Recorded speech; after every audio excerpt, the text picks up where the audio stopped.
উৎপাদন দ্বিগুণ করলেন, বললেন 3 গুণ করা যায়, আপাতত দ্বিগুণ করতে হবে।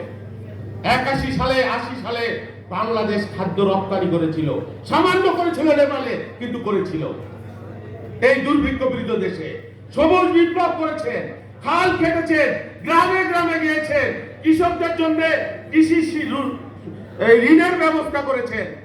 এক সময় আমি একটা লেখায় করেছি, উত্তরবঙ্গ তিনি যাচ্ছেন, হঠাৎ করে রাস্তার মধ্যে দাঁড়িয়ে ফেলছেন ঠাকুরগাঁয়ের একটি জেলায়, রাস্তার পাশে এক বাড়ি, সেই বাড়িতে গেলেন, তার নিরাপত্তা রক্ষীরা তার সাথে, তিনি বাড়িতে গিয়ে বললেন, মা আমাকে 1 গ্লাস পানি দেন।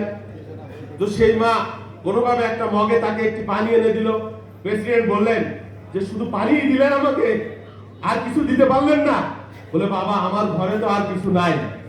বলে, হ্যাঁ আমি আবার আগামীবার আপনার বাড়িতে আসবো, আপনি একটা গাভী কিনেন, আপনি আপনার এই উঠানে একটা পেঁপে লাগালে আমাকে একটা পেঁপে দিতে পারতেন, একটা কলা গাছ লাগালে একটা কলা দিতে পারতেন, আমি আবার যখন আসবো তখন যেন আমি পাই। সত্যি সত্যি সেই নারী